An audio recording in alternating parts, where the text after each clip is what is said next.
Have you ever looked around your family, the people who raised you, the ones who share your blood, and felt like something inside you just didn't belong? Not in a way that made you proud or arrogant, but in a way that made you question everything, as if your soul was born with different instructions, as if something in you was always watching, always feeling, always noticing the broken patterns no one else dared to speak of. Since childhood you've carried a silent awareness, a deep, sacred knowing while others laughed.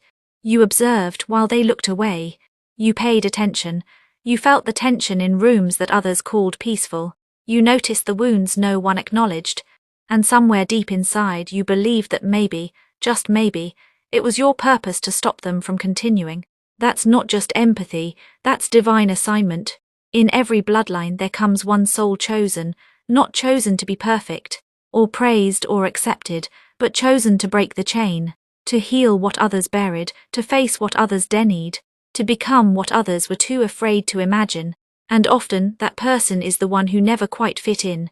You were called too sensitive, too intense, too emotional, too deep. You cried when others laughed. You questioned when others obeyed. You searched for truth in a family that had grown comfortable with pain.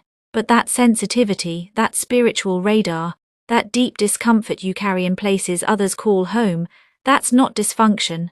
That's evidence that you were born with a different mission, a sacred one, a generational one. You were not sent here to conform, you were sent here to transform. And transformation is never easy. It means facing shadows within yourself, within your lineage, within your past. It means being misunderstood, laughed at, dismissed. It means feeling like an outsider in your own home, in your culture, sometimes even in your own body. But that's not punishment, that's preparation. You are not cursed, you are called. That's why your emotions run deeper. That's why your burdens feel heavier. Because you're not just carrying your own story, you're holding centuries of unspoken grief. But you're not carrying it alone. Heaven sees you, the ancestors stand with you.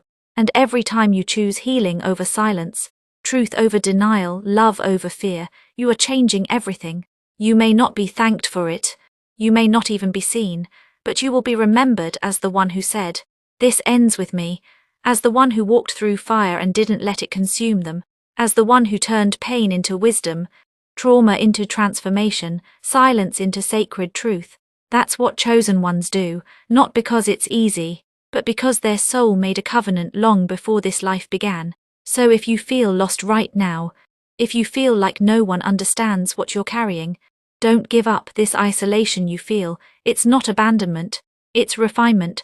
God hides his strongest warriors in seasons of silence, because what you're being prepared to carry cannot be built in the noise.